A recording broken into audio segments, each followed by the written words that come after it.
Medidas electrónicas 1, clase sobre instrumentos analógicos, parte 2.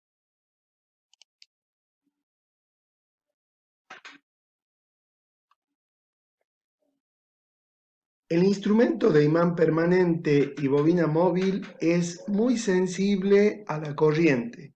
Esta corriente entra y sale del cuadro móvil por los resortes que cumplen la misión de formar la cupla antagónica. Los mismos pueden ser espirales o una cinta tensada, con intensidades del orden de los 15 a los 20 mA. Estos resortes alcanzan la temperatura máxima admisible. Por esta razón, este sería el límite máximo de la intensidad de corriente que pueden llegar a medir. Con un aparato así constituido, lo denominaremos miliamperímetro. Si el alcance es del orden de los microamperes, recibirá el nombre de microamperímetro. Para alcances superiores, se logra utilizando lo que se conoce como resistencia derivadora o shunt, dispuesto de tal forma que la bobina móvil por la bobina móvil circule siempre la máxima corriente que puede manejar el dispositivo y el resto de esa corriente circule por la resistencia shunt. A la relación entre la corriente del instrumento I sub A y la corriente que quiero medir se le conoce como multiplicador del shunt.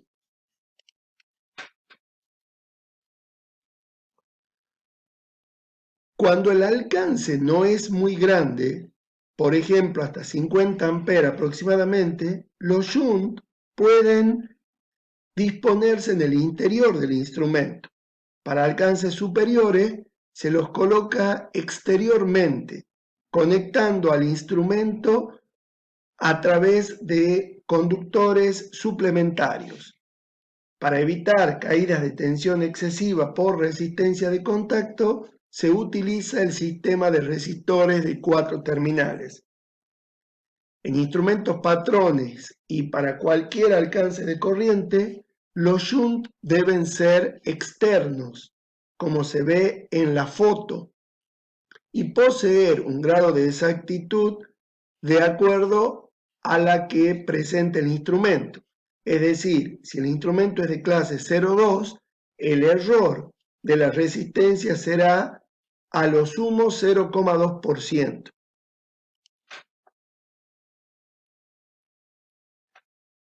Para alcances bajos se utiliza como material el alambre de manganina. Para alcances altos, los shunt son de barras de cobre en paralelo para lograr una mejor disipación del calor y un perfecto ajuste. El ajuste fino se logra practicando pequeños orificios o limaduras laterales en las barras. Las caídas de tensión en bornes de la resistencia shunt conectada con el instrumento se muestra en la figura superior de esta diapositiva. Para alcances superiores a las decenas de amperes, la relación RS sobre RA se hace muy inferior a 1, de modo que en el denominador este cociente puede despreciarse. Cabe destacar que los shunt deben pedirse comercialmente por medio de la corriente nominal y la caída de tensión. Por ejemplo, en Argentina existen los valores normalizados de 50 milivolts para la tensión y la corriente podrá ser de 1, 1,5, 2, 4, 6, 10 amperes y así en adelante. La potencia de consumo o disipación por efecto Joule en el shunt viene dada aproximadamente por esta relación: PS igual a RS por I al cuadrado. Cuando el poder multiplicador del shunt N es mucho mayor que 1, el valor de la corriente nominal en función del alcance del instrumento estará dada por esta expresión aproximada de I igual a N veces la corriente de consumo del propio instrumento. Así, para un miliamperímetro,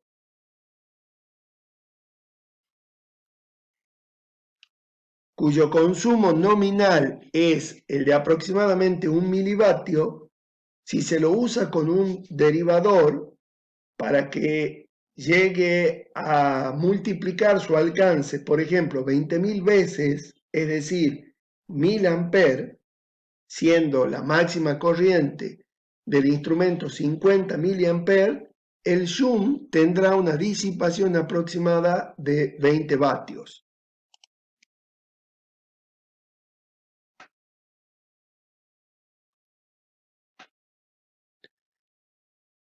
La escala de corriente del amperímetro IBPM se puede extender con el empleo de resistencias en derivación conectadas a través de una llave selectora, como se muestra en la figura. Es lo que se conoce como un amperímetro multirango. El circuito que se muestra tiene 4 derivaciones formadas por las resistencias RA, RB, RC y RD, que se pueden colocar en paralelo con el movimiento del selector para obtener las 4 escalas diferentes. El interruptor S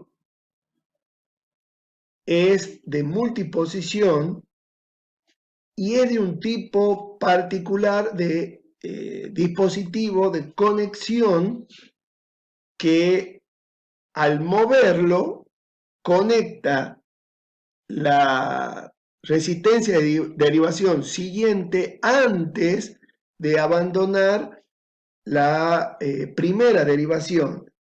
Esto se hace para evitar que el instrumento quede sin ninguna resistencia en derivación cuando estoy cambiando de una escala a la otra.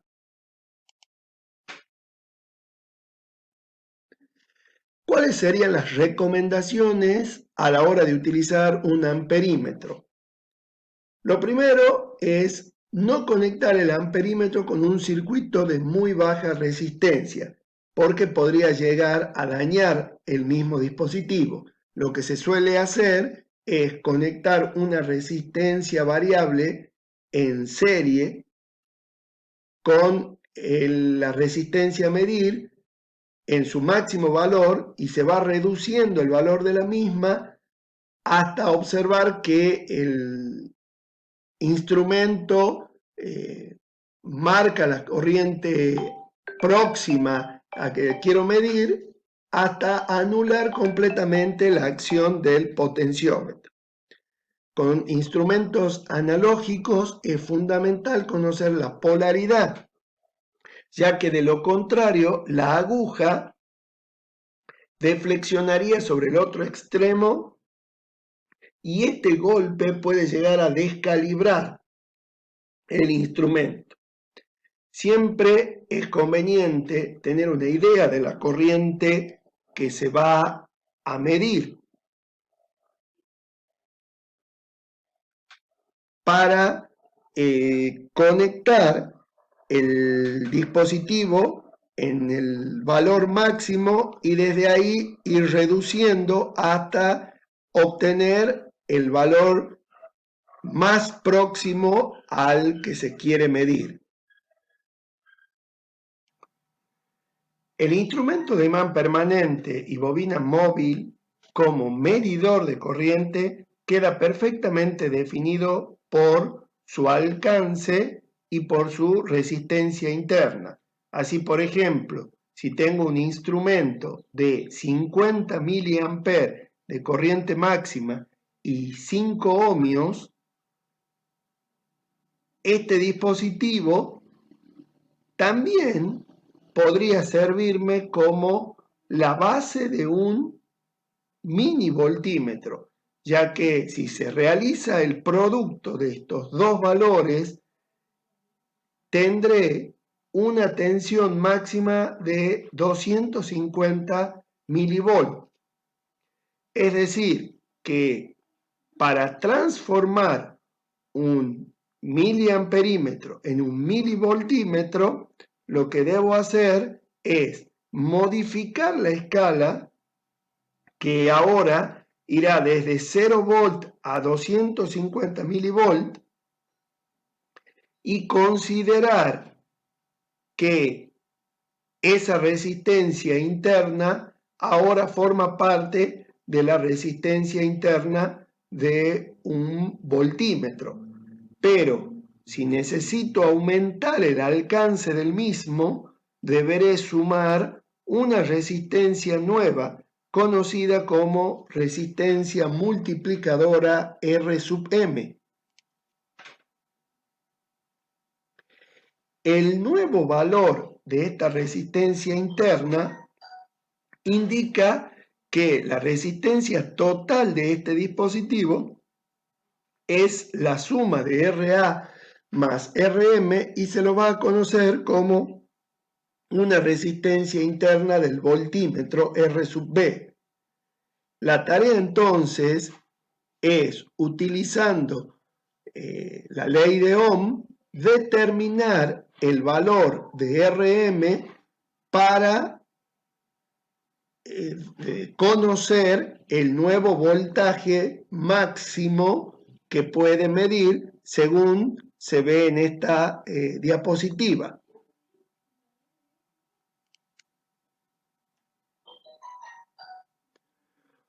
Una relación muy importante que define la calidad de los voltímetros es la denominada relación ohm por volt, definida con la letra S mayúscula, o bien, como en alguna bibliografía figura, la inversa de la corriente máxima o corriente a plena escala. Valores comunes son de 1000, 5000, 10.000 hasta 50.000 ohm por volt en la sensibilidad de un buen voltímetro.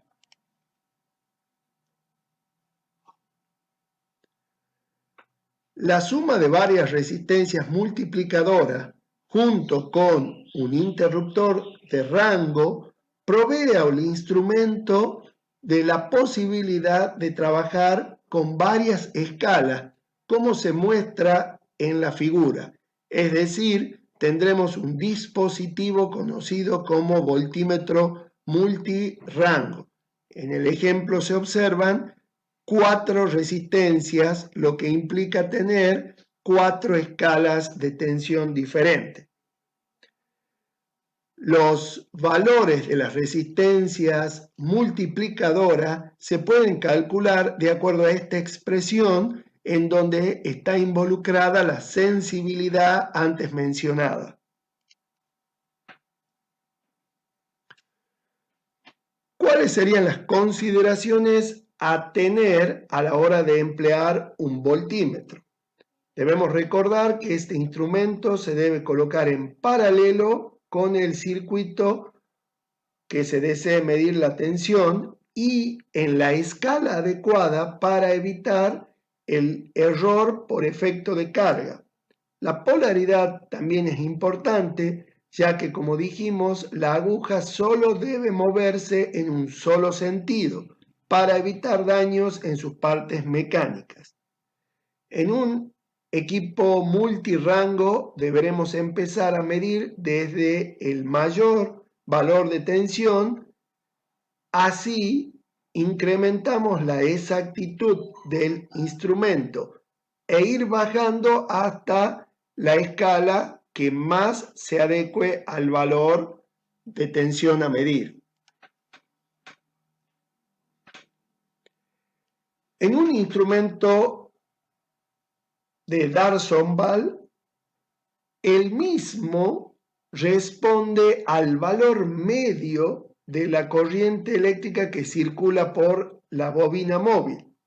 Si el galvanómetro conduce una corriente alterna con semiciclos positivos y negativos, el par producido será en una dirección para el ciclo positivo y en la otra para el semiciclo negativo, generando una deflexión media igual a cero.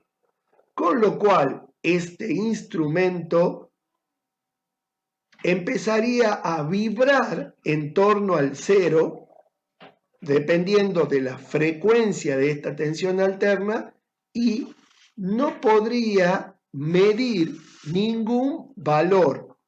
Por lo tanto, decimos que este instrumento es exclusivamente de corriente continua. Si yo necesitara utilizar este instrumento para medir una corriente alterna, lo que debo incorporar es un circuito rectificador. Puede ser o bien un diodo, dos diodos, un puente de diodo. Este método no es el único que se utiliza para transformar la corriente alterna en una corriente continua pulsante. También se combina a veces con un sensor de temperatura y se mide el efecto del calentamiento de esta corriente alterna, que serían los termoinstrumentos, para determinar un valor proporcional a la corriente continua que estoy midiendo. Debemos recordar que con el agregado de un circuito rectificador, como el instrumento responde al valor medio de la señal rectificada, deberemos multiplicar por un factor de corrección que dependerá de si es un circuito de media onda, lo multiplicaremos por un valor de 2,22 aproximadamente. Y si es un rectificador de onda completa, este valor será el de 1,1. Si la señal es no senoidal, además de esta corrección, deberemos agregar otra por el tipo de onda. Generalmente estos instrumentos están tarados o calibrados para señales senoidales puras.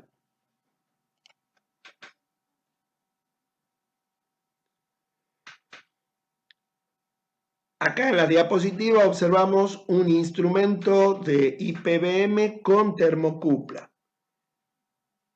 Esto se basa en el efecto termoeléctrico en la conversión de la diferencia de temperatura a un voltaje eléctrico. En la figura se observa un termopar en donde se utiliza el efecto Seebeck, consistente en generar una corriente eléctrica sometiendo la unión de dos metales diferentes a una diferencia de temperatura. Las combinaciones más comunes de dos metales que se usan para fabricar termocuplas se observan en la siguiente tabla. Es decir, hierro constantán, níquel y cromo o platino y rodio. Si analizamos las etapas de este instrumento en su conjunto, podremos identificar el elemento detector, que es una resistencia calefactora, en la que la cantidad de calor generada es proporcional a la corriente eléctrica medida, o sea, efecto Joule. Esta es la razón por lo que la escala es cuadrática, es decir, es una temperatura en función de una corriente al cuadrado. Luego, tenemos la termocupla propiamente dicha, compuesta por dos conductores en contacto térmico con el calefactor y en el otro lado la temperatura ambiente. Y por último, el instrumento IBPM, que en este caso actúa como un mini voltímetro midiendo la diferencia de potencial generada por el efecto Seebeck, proporcional a la temperatura sensada en la termocupla.